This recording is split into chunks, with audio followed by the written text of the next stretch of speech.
Continuando o nosso estudo do livro O Céu e o Inferno, de Allan Kardec, a gente está na segunda parte do livro Espíritos Felizes.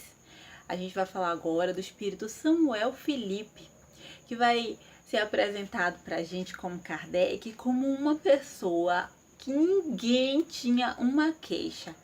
Ninguém dizia assim que, nossa, ele fez uma coisa errada, ele ofendeu, ele se equivocou. Ele era uma pessoa que buscava realmente fazer o bem.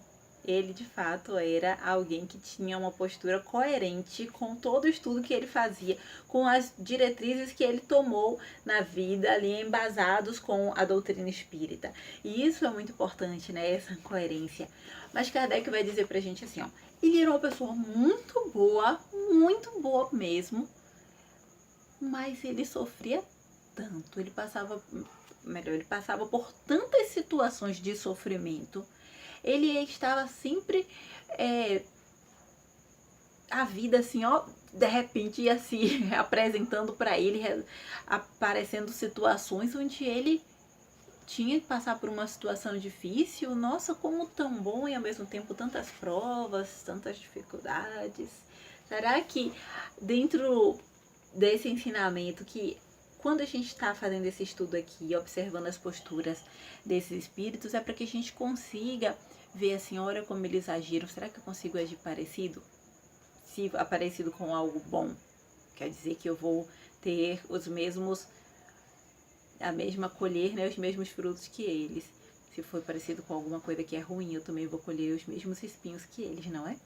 Então, vamos pensar aqui. Se eu estou agindo sempre de uma forma coerente com o bem, tentando fazer o bem, e me acontecem coisas ruins, como é que eu ajo?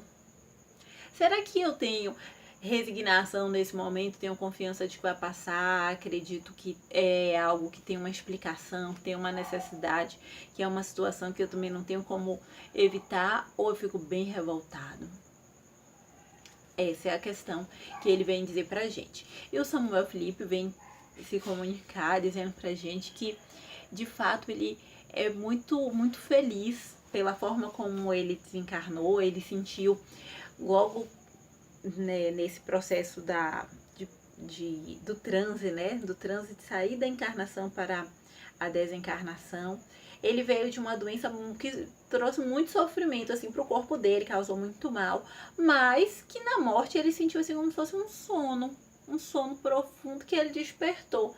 Só que esse despertar era assim como se deixasse um torpor. Ele disse assim que era um torpor muito charmoso, que ele tentava acordar e não conseguia, e dormia de novo, e ficava assim, sabe, nesse vai e volta, mas que foi muito tranquilo, muito tranquilo. Ele passou por essa situação muito grato, porque ele percebia que, justamente pelo entendimento que ele tinha da doutrina espírita, ele conseguia não ficar tão preso aos laços que podiam estar prendendo ele aqui ao mundo material. Então ele viu logo quando desencarnou sua mulher perto dele, viu seus amigos, viu até alguns amigos que se ajoelharam ali do lado dele. Ele viu toda essa cena e logo ele viu os espíritos que eram que estavam ali recebendo ele. E ele diz que eram muitos desses espíritos que eles evocavam, né, durante os trabalhos, assim, espíritos que eram conhecidos dele. Que é que ele sentia? Que tinha aqueles que ele conhecia, sabia dizer assim, ó, tal pessoa, tal pessoa, tal pessoa. E tinha aqueles que ele não conhecia, que ele sentia assim, eu não sei quem é, mas eu confio. Eu não sei quem é, mas é como se fosse uma pessoa que ele já viu em uma viagem antiga, assim, tava em algum lugar ali da memória, mesmo sem saber dizer quem era. Então, é porque eram realmente espíritos familiares, conhecidos, espíritos que estavam próximos dele, ali amigos de outras reencarnações, e que ali aos pouquinhos, né, recuperando a sua lucidez, ele ia passar a entender quem era e poder se comunicar. Mas ele disse que era muito interessante, assim, o que mais chamou a atenção nele era que quando ele olhava para as pessoas, ele entendia o que a pessoa estava dizendo, mesmo o rosto da pessoa estando paradinho, sem mexer um músculo, sem falar. Ele dizia, a comunicação acontecia como se fosse assim uma penetração dos fluidos da outra pessoa em mim, né? Então a gente vê que era uma comunicação transmissão do pensamento. Então ele olhava para a pessoa e a pessoa transmitia aquela ideia e ele também, né, olhava e ele não precisava mexer a boca e falar e aquela ideia chegava e eles estavam se falando. Isso para ele foi um ponto assim muito interessante para ele dessa chegada, né, no mundo espiritual. E ele vai dizer que a gente precisa realmente perceber que minutos de sofrimento, um período pequeno de sofrimento, ele é trocado pela eternidade. Ele é trocado por uma vida de um estado tão superior, de tanta felicidade, que se a gente realmente tivesse colocando em prática o que a gente está buscando aqui com o Espiritismo, que nos dá essa explicação, a gente suportaria os nossos sofrimentos visando a vida futura, e isso seria muito mais leve, porque de fato é um período que é passageiro, não importa a intensidade, não importa o que tenha acontecido para provocar esses sentimentos de sofrimento, essa situação que está passando, mas ela é limitada. Um período muito maior virá, onde a gente estará em paz. Então que a gente consiga olhar para esses instantes passageiros com o olhar no mundo espiritual, né? No olhar na nossa realidade, que é eterna, e fazer as escolhas pensando assim.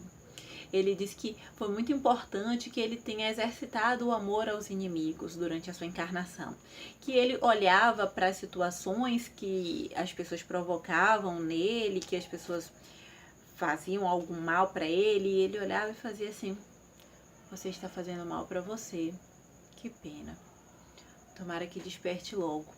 Então o mal que a pessoa realizava ficava para aquela pessoa e não para ele. Ele não levava junto o rancor, a mágoa, todos aqueles sentimentos. Então ele não carregou para o mundo espiritual esse processo de mágoa, de sofrimento, de tristeza. Isso de fato é muito importante.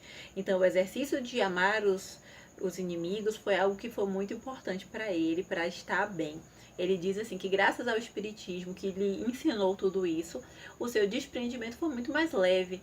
E então, assim, ele ainda, depois que ele estava lá já desprendido do corpo físico, do mundo espiritual, ele ainda sentia, assim, como se fossem uns chamamentos, que era, na verdade, as questões, assim, intrigas, situações difíceis que as pessoas tinham ligadas a ele, tinham causado, ou em nome dele, ou fazendo referência a ele. Então as pessoas ainda tinham situações onde acabavam evocando ele através do pensamento por causa dessas situações complicadas, por causa de problemas que tinham ficado aqui. Mas à medida, né, que ele vai se desprendendo desse processo, isso tudo vai ficando mais tranquilo. Então as suas opções, por ser uma pessoa que buscava fazer o bem, que buscava fazer o que era correto, se resignou, né? Não reclamava, na verdade, né? Eu falo reclamava muito pouco, mas o que Kardec diz assim, né? Que ele não reclamava do que tinha, das situações que lhe aconteciam, né? Ele era resignado perante o sofrimento. Isso foi muito importante para que ele estivesse bem lá no mundo espiritual. Mas eu acho que tem uma frase que ele diz que é muito bonito, muito interessante para a gente pensar.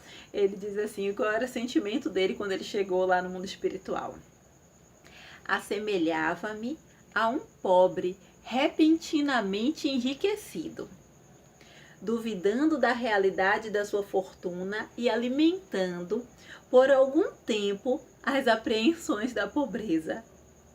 Ah, se os homens compreendessem a vida futura, quanta força, quanta coragem esta convicção não lhes daria na adversidade.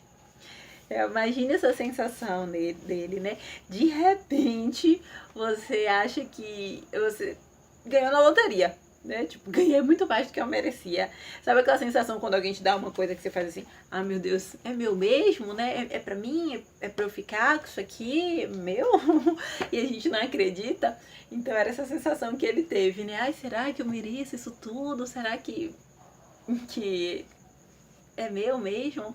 Então essa é uma sensação que eu acho muito, muito boa, assim, que ele transmite pra gente, né? De como você ficar surpreso com, com o benefício, né, essa colheita ter sido tão boa. A gente tem que pensar que além de plantar o bem, que todos nós precisamos, né, plantar aquilo que a gente deseja colher depois, como árvores mesmo, né, se eu planto uma goiabeira, eu quero colher minha goiaba, ok, eu sei que da goiabeira só vai sair goiaba, não vai sair acerola, mas se essa goiabeira for bem cuidada, o solo estiver fértil, for bem amparado, e eu cultivar ela por todo aquele tempo que eu preciso, e ela me der a goiaba mais gostosa do mundo, a mais deliciosa que eu já provei, não é melhor ainda? Então, ele plantou bem, colheu bem, mas pôde se surpreender com as sensações que ele nem podia imaginar. Então, não só comeu a goiaba, mas foi a melhor de todas. Não só recebeu aquele fruto do bem que fez, mas foi a melhor das sensações. Então, ele deixa isso pra gente, que a gente consiga perceber que todo sofrimento, toda dificuldade, ela nos trará um benefício muito grande. Encontraremos um consolo, uma recompensa numa vida futura que está muito mais próxima do que a gente imagina. Nós agradecemos a presença, deixamos o convite para que possamos todos nós estudar a obra O Céu e o Inferno, que é um livro que vai ajudar muito a gente pegar referências, exemplos de pessoas que vão nos ensinar muito com suas experiências. Eu acho que é muito importante a gente aprender com a biblioteca das experiências, como nos diz o André Luiz, e conseguir aprender mesmo com as lições que os outros têm para trazer, de como é que foram as suas escolhas. A estudar as obras básicas também é importantíssimo para que a gente consiga realmente compreender a doutrina espírita. Precisamos estar próximos dos conhecimentos que Kardec nos traz, para que a gente tenha uma informação segura do que realmente a doutrina espírita nos traz. Então, nosso canal está aqui, sempre disponibilizando as informações sobre os livros espíritas. Nós gostamos muito de contar as histórias contidas nos livros espíritas, para que essas histórias nos tragam reflexões, na verdade, para que a gente compartilhe aqui reflexões que são importantes para a gente e que com certeza podem tocar outros corações.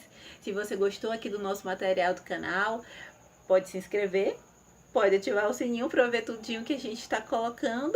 E se puder, dá um like e compartilha com os amigos, porque tem muita gente que com certeza está com vontade de estudar esse livro, tá bom? Obrigada, tchau, tchau!